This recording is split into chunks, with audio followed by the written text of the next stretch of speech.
¿Por qué insisto yo con la negociación? Porque en la vida no obtenemos lo que merecemos, sino lo que logramos negociar. Bienvenidos a Negociación desde Cero. Este podcast es producido por el American Negotiation Institute.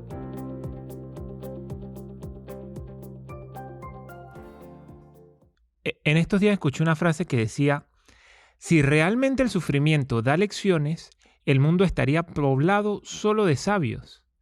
Y yo no podría estar más en desacuerdo con esa frase, porque esa frase está basada en que todo el mundo aprende. Si esa hipótesis fuese cierta, entonces todo el mundo sacara la mayor nota posible en la escuela, sea 10, 20, 100. Y no es así, porque no todo el mundo está preparado para y quiere aprender.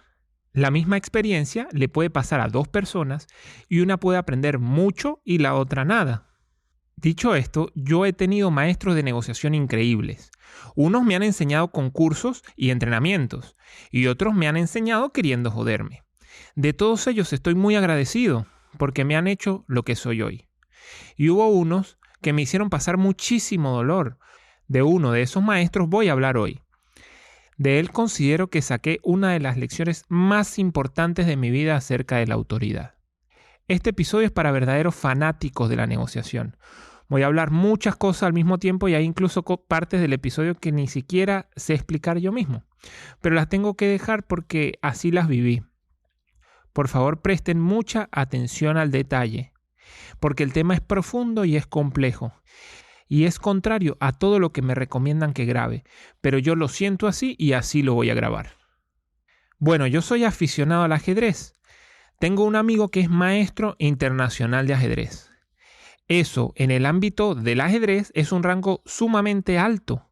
Su elo, que es como miden el ranking de ajedrez, es de 2400 y péguele. Para que tengan una referencia, está entre los mejores de su país. O sea, en conclusión, el carajo es un monstruo del ajedrez. Mi elo, en cambio, que yo soy un aficionado, es de 1600. O sea, una persona de carne y hueso. No sé, como un amateur, digamos. No empezando a jugar, pero más o menos. Una vez yo estaba hablando con él y le digo, ¿qué necesito para pasar de 1600 a 1800 a 2000? O sea, ¿qué tiene que pasar en mi cabeza para yo alcanzar un elo más alto? Y él me dice, mira, Simón, la cabeza tiene que hacer un crack. Es decir, usted se tiene que esforzar tanto, pero tanto haciendo ejercicios que estén afuera de su zona de confort, que usted empiece a analizar movimientos que anteriormente consideraba que estaban equivocados, pero que gracias a que los desafíos son nuevos y las posiciones son distintas, usted los puede mirar con otros ojos y de repente entienda que los movimientos que usted anteriormente descartó por ser muy malos, pueden funcionar dependiendo de la situación y de la posición en el tablero. Y eso me voló la cabeza, porque eso quiere decir que para poder avanzar hay que desaprender y aprender de vuelta. Ir a lo que yo siempre pensé que estaba mal, analizarlo otra vez y encontrar una situación en la que eso que yo siempre descarté ahora puede tener sentido si lo uso correctamente. Hay una anécdota que contó Jorge Drexler sobre una entrevista que le hicieron a Bruce Lee, donde Bruce Lee cuenta que hay una escuela de Kung Fu donde solamente hay 3 cinturones. Está el cinturón blanco, el cinturón negro y el cinturón blanco otra vez. Porque bueno, cuando usted empieza es cinturón blanco. Cuando usted se vuelve maestro es un cinturón negro. Pero si usted quiere ser de verdad un maestro y quiere sobresalir en el Kung Fu, en esa escuela, le vuelven a dar el cinturón blanco. Porque según ellos, hay que volver a mirar todo con ojos nuevos para aprender nuevas cosas. Es lo mismo que funciona en el ajedrez, como funciona el ajedrez. Hay que ver las mismas posiciones de antes, pero con ojos nuevos para desaprender cosas que ya sabíamos y aprender cosas nuevas y modificar lo que creíamos que ya era así. Y de eso trata el episodio, de cómo en la negociación ese principio también funciona de igual manera. Muchas cosas que yo creí incorrectas a la hora de negociar, que yo pensé que eran incorrectas de nacimiento, que yo pensé que estaban mal, de repente en cierta situación puede tener sentido aplicarlas. Cosas con las que yo siempre estuve en contra, cosas que siempre me parecieron incómodas, Quizá en cierto momento hay que aplicarlas. Bueno, de eso trata la historia. Pero cómo me di cuenta yo que había que aplicarlos es lo que vamos a hablar. Yo entré a una empresa de venta de muebles de oficina en el 2013.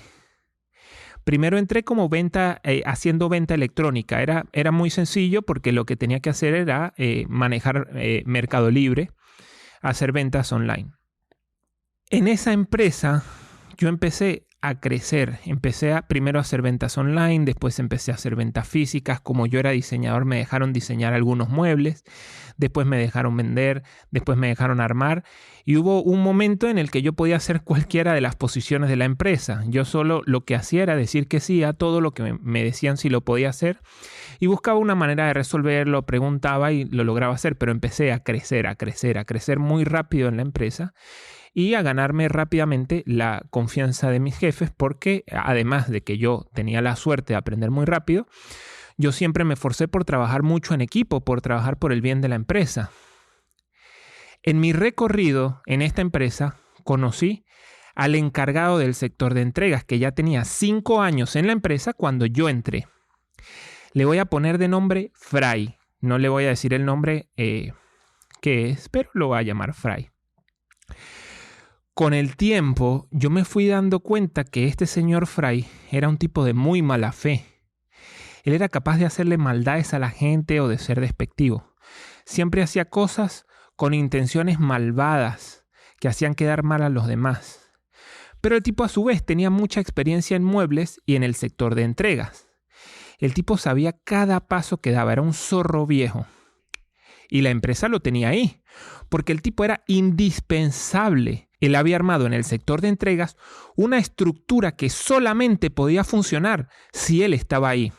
Manejaba mucho el secretismo y solo él sabía cómo funcionaban las cosas esenciales del sector de entregas.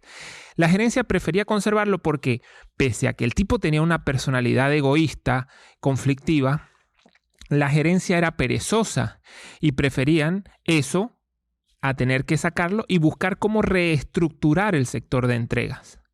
Pero el tipo sin duda era un dolor de cabeza, tanto para sus compañeros de trabajo como para la entrega. Siempre buscaba hacer cosas. Voy a hablar un ejemplo de cómo era la personalidad de este tipo. O sea, si por ejemplo él le decía a alguien, sí, comprométete con el cliente para entregarle el lunes, y él no iba a entregarle el lunes, el vendedor quedaba mal. Cuando el vendedor le preguntaba a él, le decía, mira, Fray, ¿por qué no fuiste el lunes? Él le podía decir, no, yo nunca te dije que íbamos a ir el lunes. Y cosas así que fomentan un mal ambiente de trabajo. Y también se lo hacía a los jefes, porque no es que él era perfecto con los jefes. Por ejemplo, él tenía planeado hacer unas cosas y si los jefes le decían, Fray, ¿puedes hacer estas otras cosas? Él decía, sí, no hay problema. Y dejaba las otras cosas botadas, se armaba un problema, llamaban a reclamar y él decía, no, bueno, la verdad que yo estaba haciendo lo que me mandaron y dejé esto atrás. Pero él no le dijo a los jefes que había otras cosas que hacer. Cosas así, muy feas se acostumbraba a hacer el tipo y yo lo fui midiendo en su comportamiento. A medida que pasaba el tiempo en la empresa, yo iba creciendo y él, pese a ser una persona de mucho poder, se iba quedando en el mismo exacto lugar donde estaba. No podía avanzar, no podía crecer porque su misma personalidad no lo dejaba crecer. Era esa impotencia que él tenía para poder trabajar en equipo la que no lo dejaba crecer. Él no podía él mismo con su forma de ser, con su temperamento, y la gerencia lo podía notar y ellos decían, no le podemos dar más a este tipo porque pese a que él sabe mucho, si le damos más poder, se va a volver peor la empresa y se va a volver llena de mañas y de cosas feas. Así que lo tenían ahí nomás, pero yo sí iba creciendo. Piensen que cuando yo entré él tenía 5 años ahí y llegó un momento donde ya estábamos prácticamente a la par. El mundo se globalizó hace rato y hay miles de opciones laborales por internet. Si tiene en mente conseguir un trabajo en el extranjero o ser nómada digital, más le vale que aprenda a negociar en inglés. En el American Negotiation Institute tenemos guías gratuitas en inglés para cada tipo de negociación. empiece a prepararse para negociar en inglés, porque si está esperando a que le salga la oportunidad para después aprender, no le va a alcanzar el tiempo. Vaya a americannegotiationinstitute.com y descárguese todo. Aprovéchelo que todavía es gratis. Link en la descripción. En ese momento que ya estamos prácticamente emparejados, me llaman a mí un día de la gerencia. Me dicen, Simón, ven para la oficina un momento que tenemos una reunión. Yo, tranquilo, fui. No tenía ni idea de que iban a hablar conmigo. Y me dicen, ok, Simón, nosotros de ahora en adelante vamos a estar menos presentes en la empresa, con lo cual tenemos que poner un supervisor. Y de supervisor te vamos a poner a ti. Coño, cuando ellos me dicen que me van a poner a mí directamente de supervisor, lo primero que pensé fue en Fray. Porque yo dije, este tipo no se va a dejar supervisar por mí. Y yo les digo a ellos, pero de Fray también tengo que ser supervisor. Y me dicen, principalmente de Fray tienes que ser supervisor, porque estamos teniendo muchos problemas en el sector de entregas, estamos teniendo pérdida de dinero, se están perdiendo cosas y necesitamos a alguien que lo vigile de cerca. Él nos ha traído muchos problemas y muchos reclamos con nuestros clientes, así que tu trabajo, además de ser el supervisor de toda la empresa, tiene que ser vigilar minuciosamente y supervisar bien de cerquita el trabajo de Fray. Obviamente me hicieron una buena propuesta económica y me dijeron, ¿lo tomas o lo dejas? Yo en ese momento decidí tomarlo. Dije, ok, lo acepto. Y lo acepté porque yo no sabía qué tan imposible este tipo me iba a hacer la vida. Yo en ese momento no tenía ni idea. Dije, va a ser difícil, pero no sabía lo difícil que iba a ser realmente. Bueno, dicho y hecho, acepté y al día siguiente armamos una reunión donde lo llaman a Fray. Me llaman a mí primero, me dicen que le van a decir a Fray que yo voy a ser supervisor de él. Nos sentamos todos en la mesa, lo llaman a él para que suba, lo llaman por el teléfono, sube. Cuando Fray sube nos ve a los dos gerentes y a mí sentados en la mesa de reunión, le dicen siéntate por favor. Y le dicen, Fray, pusimos un supervisor en la empresa que es Simón. Él de ahora en adelante va a estar supervisando toda la empresa. ¿Ok? Y lo primero que Fray hace es, se tira la espalda para atrás, mira todo y dice, ya va. Pero Simón me va a supervisar a mí también. Y ellos le dicen, sí, Simón te va a supervisar a ti también. El tipo, yo le vi la cara, se le pasaron 800,000 cosas para decir, pero no dijo nada. Nos miró a todos y dijo, ok, está bien. ¿Algo más tienen que decir? Le dijeron que no. Yo no dije nada porque yo estaba, pero temblando del miedo. Yo no dije absolutamente nada. Dijo, bueno, si no tienen nada más que decir, me retiro. Se paró y se fue. Eso pasó un viernes. Lo que yo viví del lunes en adelante, ay Dios mío, es una historia que me cambió la vida definitivamente. Y esta historia la vamos a hablar en el episodio que viene porque si no me queda muy larga. Así que si lo están escuchando, esta es la primera parte, vayan a la segunda parte del episodio. Si lo están escuchando antes de que salga la segunda parte, pues le va a tocar esperar una semana. Pero bueno, dependiendo de su situación, pues pueden ver qué hacer. En la próxima semana viene las cosas que me empezó a hacer el tipo cuando yo era supervisor de él. Cómo empezó todo, lo que viví, el infierno que pasé, señores. Se los guardo para la próxima semana donde van a llorar conmigo. Si ya llegó hasta el final del episodio, le gustó el contenido y aprendió algo, vaya a @negociaciondesdecero en Instagram. Me sigue y me manda un mensajito. Y si le gustó mucho, así mucho, recomiéndeme con sus amigos.